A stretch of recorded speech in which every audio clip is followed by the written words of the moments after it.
एक स्त्री और पुरुष है, दोनों एक दूसरे के शरीर को भोगते हैं और इसी कारण से फिर संतान उत्पन्न होती है। और फिर संतान को भी तो सुखी रखना है ना हमें। सुखी कैसे रहेगी? वो भोग भोग कर रहेगी। तो हम भी भोगते हैं और हमारा एक कुनबा होता है छोटा सा, वो भी भोगता है। और फिर हमारे छोटे मोटे नन्नू मुन्नू हो जाते हैं, फिर वो भी भोगते हैं, क्योंकि हमें सुखी रहना है। और सुखी जीवन का हमारा सिद्धांत क्या है? भोगो भोगो, जितना भोग सको भोगो। और इसी का जो कारण है वो है क्लाइमेट चेंज, ग्लोबल वार्मिंग वगैरह वगैरह। तो दो ही तरीके से क्लाइमेट चेंज और ग्लोबल वार्मिंग जैसी जो समस्याएं हैं, बहुत ही बड़ी समस्या है, प्रलय हैं, जो खत्म की जा सकती हैं। या तो भोग कम करो या तो भोगने वालों की संख्या कम करो। अभी जो कुछ भी बेंगलुरु के साथ हो रहा है ना, कल ये आपके शहर के साथ भी होगा। अभी ये तो सिर्फ टेलर है, पिक्चर अभी बाकी है। पता है जो बेंगलुरु में अभी लोग बूंद बूंद पानी के लिए तरस रहे हैं। वहाँ पीने के लिए पानी नहीं है, हाहाकार मचा हुआ है। इतना बड़ा जल संकट है बेंगलुरु जैसे शहर में। अब जो ये कुछ हो रहा है ना बेंगलुरु में, जो पानी के लिए लोग तरस रहे हैं, बूंद बूंद पानी के लिए, तो इसका सबसे बड़ा जो कारण है ना, वो बढ़ती जनसंख्या है बेंगलुरु की। 1961 में जो बेंगलुरु की जनसंख्या थी वो 10 लाख थी, और आज की बात करें 2024 में, तो बेंगलुरु की जो जनसंख्या है वो 1.5 करोड़ हो गई है। मतलब कि 60 वर्षों में बेंगलुरु की जो जनसंख्या है वो लगभग 15 गुना बढ़ गई है। लगभग नहीं, 15 गुना बढ़ गई है। 1961 में कितनी थी? 10 लाख, और 2024 में हो गई है 1.5 करोड़। तो 15 गुना जनसंख्या बढ़ चुकी है 60 वर्षों में। अब बेंगलुरु में 262 झील हुआ करती थी। तो अब इतनी जनसंख्या बढ़ी है, तो अब लोग कहाँ रहेंगे? धरती पर ही तो रहेंगे ना। तो जो जितनी भी झीलें थी ना पानी की, जो बेंगलुरु के लोगों के लिए जल का स्रोत हुआ करती थे, तो उन झीलों को सुखाकर बढ़ती आबादी के लिए घर बनाए जा चुके हैं। तो 90% झीलें बर्बाद हो गई, क्योंकि उन पर घर बना दिए गए ना, उन्हें सुखा कर। तो 90% झीलें बर्बाद हो गई। और जितनी भी झीलें बची हैं ना, उन झीलों पर फिर जितनी आबादी है, उस सब का मलमूत्र अपशिष्ट पदार्थ उन झीलों में डालने लगे जो बची हुई थी। तो लगभग पूरी झीलें नष्ट हो गई। तो फिर जितना भी रिहायशी इलाका है, तो फिर कावेरी नदी है, तो वहाँ से फिर कावेरी नदी से जितनी भी जनसंख्या है बेंगलुरु की, तो वहाँ से जल की आपूर्ति होने लगी।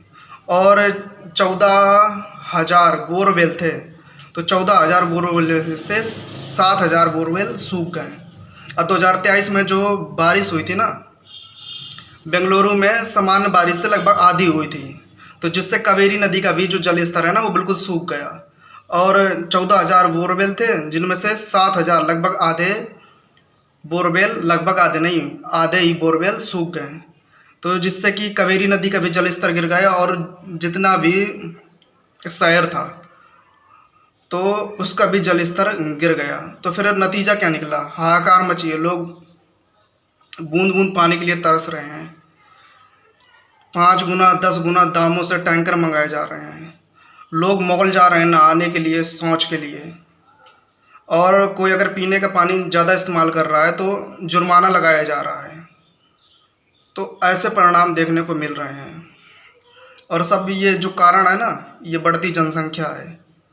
बढ़ती जनसंख्या के कारण ये सब कुछ हो रहा है।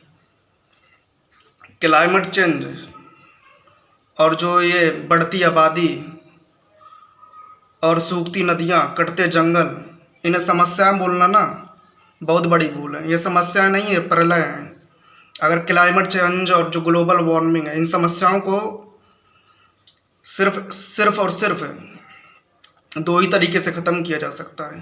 पहला तरीका है या तो जो ये बढ़ती आबादी है, बढ़ती जनसंख्या है, इसे कम करो। या तो फिर जो ये बढ़ती जनसंख्या है, जो बढ़ती आबादी है, जो ये उपभोग कर रही है, भोग रही है, उसकी दर को कम करें। तब कहीं पर ये जो समस्या है वो ख़त्म हो सकती है। नहीं तो बहुत सी रैलियाँ निकलती हैं, बहुत सरकार काम कर रही है क्लाइमेट चेंज के बारे में, बहुत से प्रदर्शनकारी हैं, लेकिन कोई भी प्रदर्शन, कोई भी सरकार क्लाइमेट चेंज और ग्लोबल वार्मिंग के खतरों को टालने में सफल नहीं हो रही है।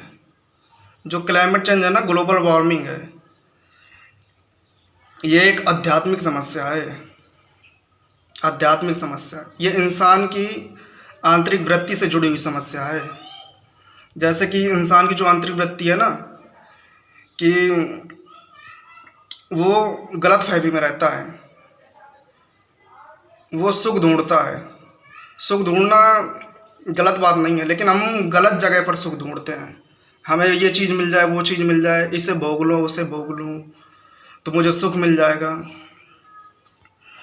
आज सुखी जीवन का मतलब ही यही है, ये भोगो वो भोगो, ये भोग लो वो भोग लो, सुखी हो जाएंगे। हम गलत जगह पर सुखी ढूंढ रहे हैं, और इसी का नतीजा है क्लाइमेट चेंज, ग्लोबल वार्मिंग जैसी समस्याएं। और हम भोगते हैं ना, तो सिर्फ हम ही नहीं भोगते, एक स्त्री और पुरुष है, दोनों एक दूसरे के शरीर को भोगते हैं, और इस कारण से फिर संतान उत्पन्न होती है। और फिर संतान भी, उस संतान को भी तो सुखी रखना है ना हमें। सुखी कैसे रहेगी, वो भोग भोग कर रहेगी। तो हम भी भोगते हैं, और हमारा एक कुनबा होता है छोटा सा, वो भी भोगता है। और फिर हमारे छोटे मोटे नन्नू मुन्नू हो जाते, फिर वो भी भोगते हैं, क्योंकि हमें सुखी रहना है। और सुखी जीवन का हमारा सिद्धांत क्या है? भोगो भोगो, जितना भोग सको भोगो। और इसी का जो कारण है वो है क्लाइमेट चेंज, ग्लोबल वार्मिंग वगैरह वगैरह। तो दो ही तरीके से क्लाइमेट चेंज और ग्लोबल वार्मिंग जैसी जो समस्याएं हैं, बहुत ही बड़ी समस्या है, प्रलय हैं, जो खत्म की जा सकती हैं। या तो भोग कम करो, या तो भोगने वालों की संख्या कम करो।